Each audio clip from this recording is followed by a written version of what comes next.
Paano nga ba maghanda po ng low carb meal? Or nahihirapan ka bang mag-isip kung anong low carb meal ang iyo pong lulutuin? Ako po dito ngayon, i-share ko po sa inyo, naggisa po ako ng bawang, sibuyas. Una po, mas okay tignan muna natin, ano ba ang laman ng ref ko?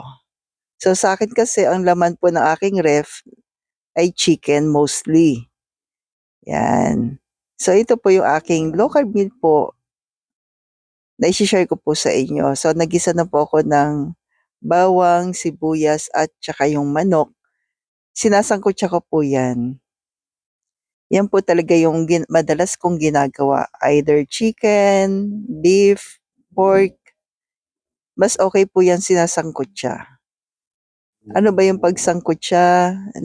Hayaan nating lumabas yung natural oil niya.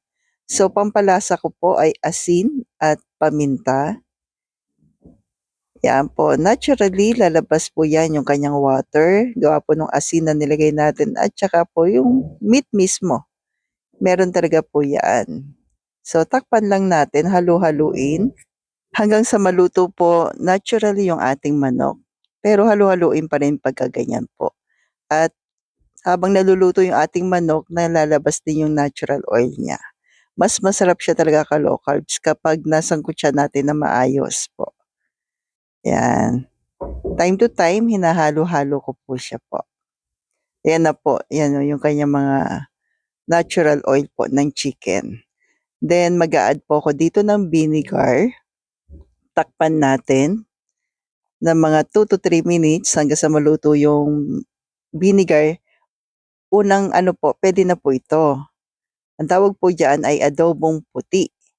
Pero, mag-a-add po ako dito ng coco aminos. Namimiss ko rin kasi yung adobo talaga. Pero pamalit natin sa soy ay coco aminos. Out po sa atin ang soy product po. Yan. Then, optional po yung chili flakes. Optional lamang po ito. Thyme, I suggest po ito po. Mas masarap po pag may thyme. Pero kung mahilig din kayo sa spicy, you can add din naman. Konti lang din po. Konti-konti lang nilagay ko. Tapos, yung ating boiled egg, actually luto na siya pagkakulo. Nga lang nilagay ko po yung boiled egg para mas maganda lang yung kulay. Yan, pero mahina na po yung apoy ko dito kasi baka matuyuan na po. Yan, para lang po ano po yung ating boiled egg, pero pwedeng hindi na po.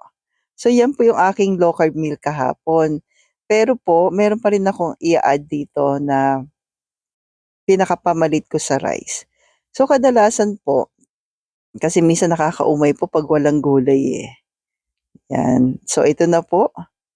Ako naman po kadalasan talaga na pang side dish, sa akin na gulay po ay laing. Yan, may mga stock ako niyan sa ref. Pini-freeze ko po yan para po tumagal. Then ito po, pang 3 katao na. So yan po yung dagdag idea po. Siguro 2 beses sa isang taon, kaya naglalaing ako ng marami, then nag-stock ako sa freezer. Yan po. Bihira lang naman din ako maglaing 'pag nami-miss ko lang.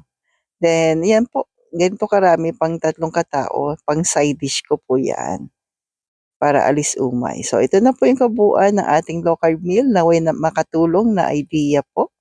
So stay healthy, stay low carb po and God bless.